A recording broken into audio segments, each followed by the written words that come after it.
Hey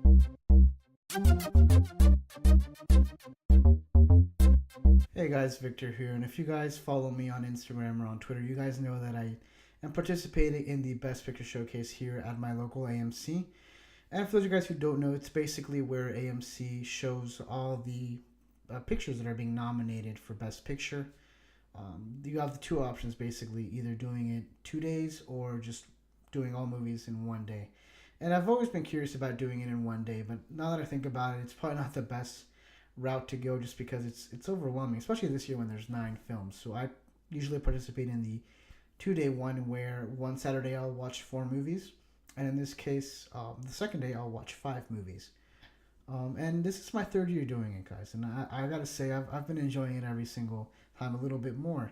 And this year actually, they got a bigger theater, which was great because last year it was really packed, and so it was a little awkward and uncomfortable trying to find a seat there, especially if it's just me, which is weird because it should be easy to find one seat.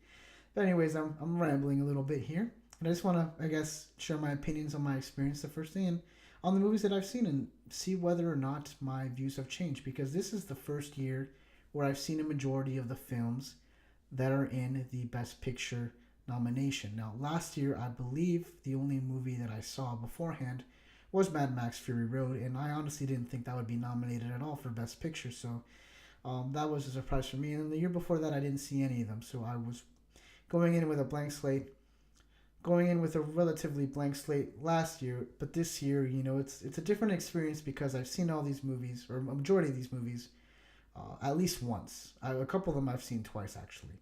The only 2 movies that I have not seen in the Best Picture showcase has been Fences, which I saw today for the first time, and also Lion, which I'm looking forward to seeing next week. But I'm just going to share with you guys my experience and show you guys a couple of things that I've got actually, mainly being the posters. Now, we got this main poster here, which is the standard Best Picture showcase poster, just for participating in the event, which is nice. And then I actually got a couple of these nice posters here. We have one here from Hacksaw Ridge, which was great. I'm going to post this on my wall because my wall right now is naked. There's nothing on there, so it's good to have these posters. That way I can have some sort of decoration on it.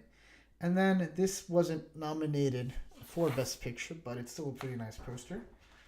And it is the John Wick 2 poster. I'm having difficulty deciding that left is right and right is left here in this angle. But anyways, guys, bear with me. And if you guys have seen that movie, let me know if you liked it because I actually thought it was great. I'd still say the first one was better, but it adds a lot to the mythology. And lastly, but certainly not least, is the La La Land poster, which is something that I really love the movie, and I saw it again for a third time because it was part of the showcase this weekend, and I'll get more in depth as to whether or not my opinions have changed. So let us begin with the first movie, which was Manchester by the Sea. So as for Manchester, I gotta tell you guys, the first time I saw it, I was a little underwhelmed. I was expecting this great movie, and while it was a solid performance, it was a solid movie, riddled with great performances actually. And I think the second time I viewed it, I enjoyed it a little bit more, because I accepted it for what it was, what the movie was. And I gotta say, while the movie itself I adored more, I don't think it's gonna win Best Picture. I think this is one of those movies where the performances really outshine in a decent film, and I gotta say, man, Michelle Williams has impressed me more the second time around, and I know Casey Affleck is one of the favorites to win Best Actor in this, but I feel like Michelle Williams' performances, for the moments that she's in the movie, I think she outshone Casey Affleck in this instance. And Kenneth Lonergan, I was questioning whether or not to give him a Best Screenplay. I don't know if it's Best Screenplay or Best Adapted Screenplay. I'd have to double check that. But I thought maybe Moonlight or even an Arrival would probably be a better fit to win that award. But now thinking about it, I think Arrival and Moonlight are adapted, so they're probably going to gun for that award. And in that case, I guess Manchester by the Sea probably does deserve to win Best Screenplay, I should say. So the second movie that I watched in the Best Picture Showcase this weekend was Hell or High Water. And again, similar to Manchester by the Sea, I quite enjoyed it better the second time around. It's probably because the first time I saw it, I had it on Blu-ray, and I watched it with my dad. and he has limited English, so we watched it in Spanish. And this is, I think, one of those instances where some of the acting or the dialogue gets lost in translation. There's a direct translation and there's a translation that kind of affects how you view a film. And it's similar, I guess, in a situation with, for me, with Nice Guys, because I saw Nice Guys in Spanish and I didn't think it was that great. Because of this instance, I'll probably rewatch Nice Guys in English and see if not my mind might change, my mind changes in that circumstance. But again, it was a solid performance by everyone. It still gets me, when Jeff Bridges' partner dies. That's such a very quick death, and it's hard to take in because it was just so quick and so instant. But a great performances nonetheless, and I gotta say Jeff Bridges was great. I'm still gunning for Mahershala Ali, her Best Supporting Actor, but I would not be disappointed if Jeff Bridges takes the award. As for the next movie, it was Fences, and I just realized that technically I watched Fences second, not Hell or High Water, but nevertheless, the movie itself I thought was okay. It was solid, but it was riddled again by wonderful performances by Denzel Washington and Viola Davis. I think Viola Davis is a shoo-in to win Best Supporting Actress, even though some people have criticized that she's actually the lead.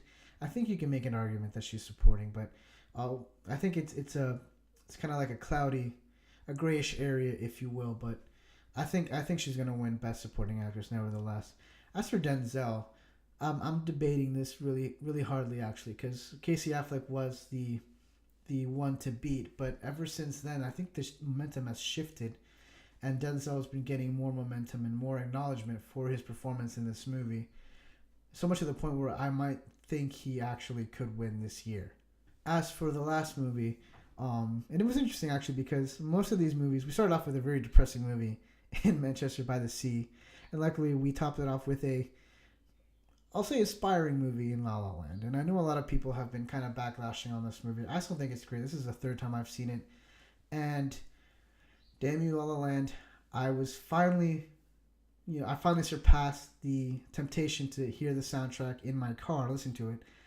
And now I'm listening to it all over again. This movie is just so great. It has flaws, I'll admit that. Even though I love this movie, I don't think Ryan Gosling is the best actor this year. So I'm hoping that it'll reflect in the Academy's voting structure that, I think it was a solid performance by Ryan Gosling, but I don't think it was the best this year. That's just my opinion.